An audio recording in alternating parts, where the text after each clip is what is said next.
Hi ಎಲ್ರಿಗೂ ನಮಸ್ಕಾರ. ನನ್ನ ಹೆಸರು ರೇಣುಕಾ ಅಂತ. ಇದು ನನ್ನ ಯೂಟ್ಯೂಬ್ ಚಾನಲ್ನ ಮೊದಲನೇ ವಿಡಿಯೋ. ಏನಪ್ಪ ಅಂದರೆ ನನಗೆ ಕೃಷಿ ಬಗ್ಗೆ ವಿಡಿಯೋ ಮಾಡಬೇಕು ಅಂತ ತುಂಬ ಆಸೆ ಇತ್ತು. ಅದಕ್ಕೋಸ್ಕರ ಫಸ್ಟ್ನೇ ವಿಡಿಯೋನೇ ನಾನು ಕೃಷಿ ಬಗ್ಗೆ ಮಾಡ್ತಾಯಿದ್ದೀನಿ. ನಾನು 2020ರಲ್ಲಿ ಲಾಕ್ಡೌನ್ ಆದ ಟೈಮಲ್ಲಿ ಊರಿಗೆ ಹೋದ್ವಿ. ಇಲ್ಲಿ ಕೆಲಸ ಇಲ್ದಂಗೆ ಆಗೋಯ್ತು. ಊರಿಗೆ ಹೋಗಿ ಸೆಟ್ಲಾಗೋಣ ಅಂದ್ಬಿಟ್ಟು ಊರಲ್ಲಿ ಹೋಗಿ ಸೆಟ್ಲಾದ್ವಿ. ಅಲ್ಲಿ ನೋಡಿದ್ರೆ ನಮಗೆ ಜಮೀನು ಇಲ್ಲ. ಏನಾದರೂ ಮಾಡ್ಕೊಂಡು ತಿನ್ನೋಣ ಅಂದರೆ ಎಲ್ಲೂ ಕೆಲಸಕ್ಕೂ ಹೋಗೋ ಹಾಗಿಲ್ಲ.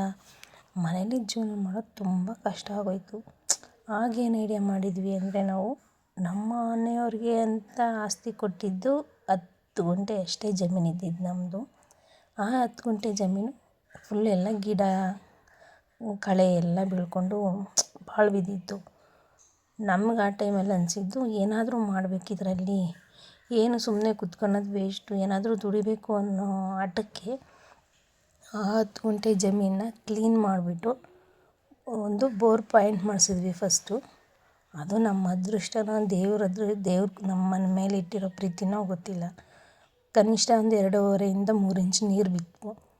ನೀರು ಬಿದ್ದಿದ ತಕ್ಷಣ ನಾವು ನೆಕ್ಸ್ಟ್ ಮಾಡಿದ ಕೆಲಸನೇ ಏನಾದರೂ ತರಕಾರಿನೋ ಹೂವನೋ ಸೊಪ್ಪು ಬೆಳೆದ್ಬಿಟ್ಟು ಜೀವನ ಮಾಡ್ಬೋದು ಅಂತ ಅಂದ್ಕೊಂಡ್ವಿ. ಬರೀ ಅಷ್ಟನ್ನೇ ಬೆಳೆದ್ರೆ ಏನು ಪ್ರಯೋಜನ ಅಂತ ಯೋಚನೆ ಮಾಡಿ ನೆಕ್ಸ್ಟ್ ಏನು ಮಾಡಿದ್ವಿ, ಒಂದು 180 10 ಗುಂಟೆಗೆ ನಾವು 180 ಅಡಿಕೆ ಗಿಡ, ಸುತ್ತ 18 ತೆಂಗಿನ ಗಿಡನ ಇಟ್ವಿ. ಅದು ಇಟ್ಟಿದ ತಕ್ಷಣ ಅದರಲ್ಲಿ ಸೌತೆ ಹಾಕ್ಬಿಟ್ಟು ವ್ಯವಸಾಯನ ಶುರು ಮಾಡಿದ್ವಿ.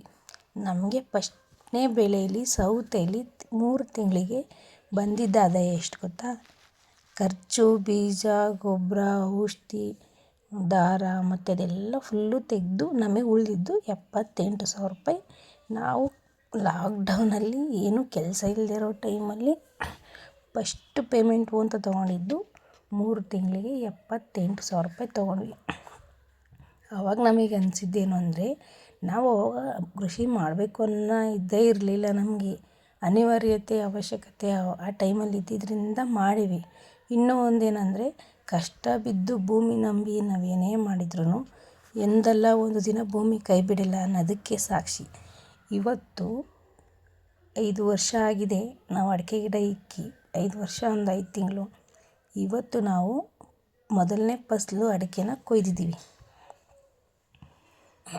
ಇವತ್ತು ನಾವು ಮೊದಲನೇ ಫಸಲು ಅಡಿಕೆನ ಕೊಯ್ದುಬಿಟ್ಟು ನಾವು ಫಸ್ಟನೇ ಫಸಲು ಎಲ್ಲರೂ ಏನಾದರೂ ಮಾಡ್ತಾರೆ. ಆದರೆ ನಾವು ನಮಗೆ ನೀರು ಕೊಟ್ಟಂಥ ದೇವರಾದ ಆಂಜನೇಯ ಸ್ವಾಮಿಗೆ ಫಸ್ಟ್ನೇ ಬೆಳೆನ ದೇವ್ರಿಗೆ ಕೊಟ್ಟು 2ನೇ ಸರ್ತಿ ಕೊಯ್ದಿರೋ ಅಡಿಕೆನ ನಾವು ತೊಗೊತಾ ಇದ್ದೀವಿ.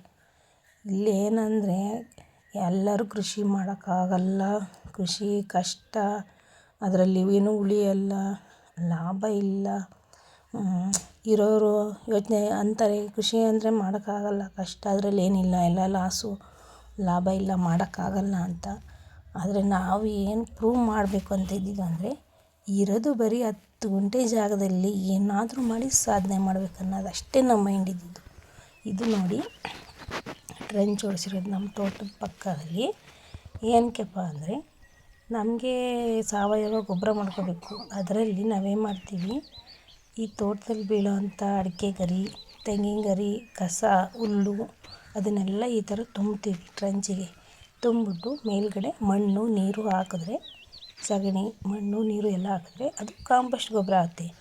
ಅದನ್ನು ನಾವು ನಮ್ಮ ಅಡಿಕೆ ಗಿಡಗಳಿಗೆ 2 ವರ್ಷಕ್ಕೊಮ್ಮೆ ಹೊಸ್ದಲ್ಲಿ ಮಣ್ಣು ಮತ್ತು ಗೊಬ್ಬರ, ಈ ಥರ ಸಗಣಿ ಗೊಬ್ಬರ ಎಲ್ಲ ಹಾಕ್ತೀವಿ.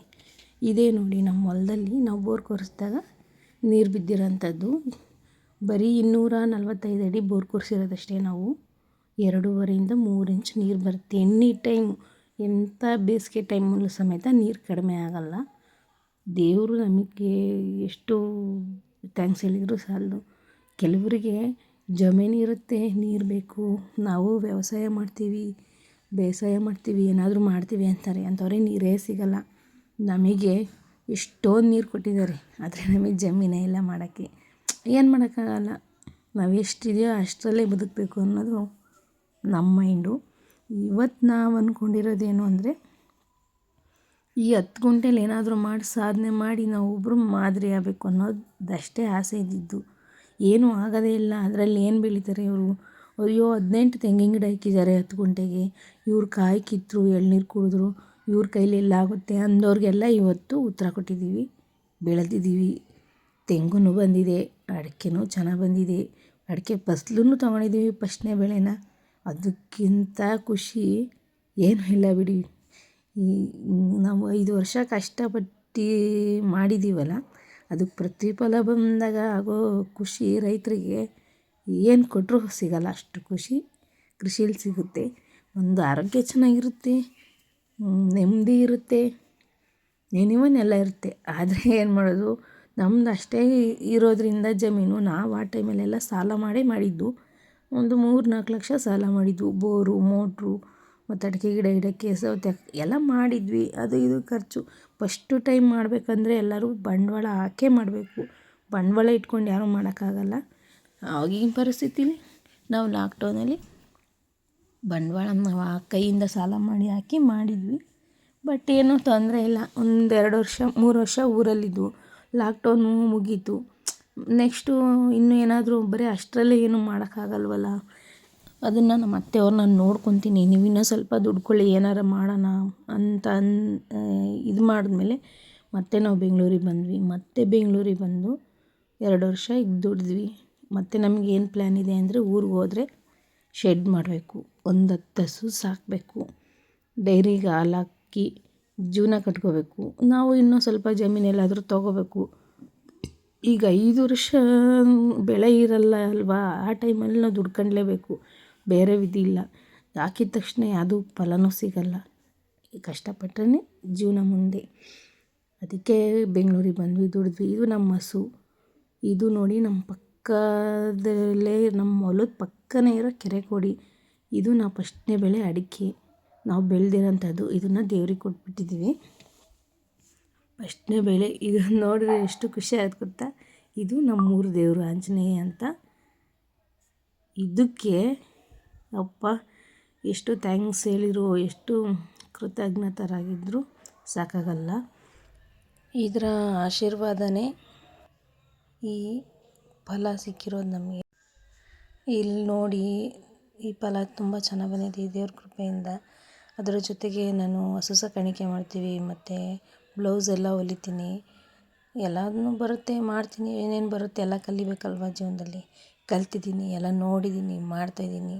ಜೀವನದಲ್ಲಿ ಏನೋ ಒಂದು ಸಾಧಿಸ್ಬೇಕು ಅನ್ನೋದು ಮೈಂಡು, ಅಷ್ಟೇ. ದಯವಿಟ್ಟು ಈ ವಿಡಿಯೋ ನೋಡಿ, ಬ್ಯಾಡ್ ಕಮೆಂಟ್ ಮಾತ್ರ ಯಾರೂ ಹಾಕಬೇಡಿ. ಏಕೆಂದರೆ ಇದೇ ಫಸ್ಟ್ ವಿಡಿಯೋ ಮಾಡಿರೋದ್ರಿಂದ ಏನಾದರೂ ತಪ್ಪಾಗಿದ್ದರೆ ದಯವಿಟ್ಟು ತಿದ್ಕೊಳ್ಳೋಕ್ಕೆ ಹೇಳಿ. ಆದರೆ ಬ್ಯಾಡ್ ಕಮೆಂಟ್ ಮಾತ್ರ ಯಾರೂ ಮಾಡಬೇಡಿ. ನೋಡಿ, ನಾನು ಹೊಲಿಯೋ ಬ್ಲೌಸ್ ಡಿಸೈನ್ ಇದೆಲ್ಲ ತುಂಬ ಚೆನ್ನಾಗಿ ಬರ್ತಾಯಿದೆ. ಎಲ್ಲರೂ ಬ್ಲೌಸ್ ಕೂಡ ಹೊಲಿಸ್ಕೊಂಡು ಹೋಗ್ತಾರೆ. ಇದೇ ಥರ ನಮಗೆ ಸಪೋರ್ಟ್ ಮಾಡಿ. ನಮ್ಮ ಚಾನಲ್ಗೆ ಸಬ್ಸ್ಕ್ರೈಬ್ ಆಗಿ, ಬೆಲ್ಲೈಕನ್ ಒತ್ತಿ ಫಾಲೋ ಮಾಡಿ ನಮ್ಮ ಚಾನಲ್ನ. ನಿಮ್ಮ ಆಶೀರ್ವಾದ ಇದ್ದರೆ ಏನು ಬೇಕಾದರೂ ಮಾಡ್ಬೋದು. ದಯವಿಟ್ಟು ಈ ನಮ್ಮ AR ಯಶ್ಮಿತ್ ಚಾನಲ್ ಯೂಟ್ಯೂಬ್ ಚಾನಲ್ನ ಫಾಲೋ ಮಾಡಿ, ಸಪೋರ್ಟ್ ಮಾಡಿ ಅಂತ ಎಲ್ಲರನ್ನೂ ಕೇಳ್ಕೊತೀನಿ. ದಯವಿಟ್ಟು ಬ್ಯಾಡ್ ಕಮೆಂಟ್ ಮಾತ್ರ ಯಾರೂ ಹಾಕಬೇಡಿ. ಇಷ್ಟ ಇಲ್ಲ ಅಂದರೆ ಸ್ಕಿಪ್ ಮಾಡಬೇಡಿ, ವಿಡಿಯೋ ನೋಡಬೇಡಿ. ಆದರೆ ಬ್ಯಾಡ್ ಕಮೆಂಟ್ ಮಾತ್ರ ಯಾರೂ ಹಾಕಬೇಡಿ.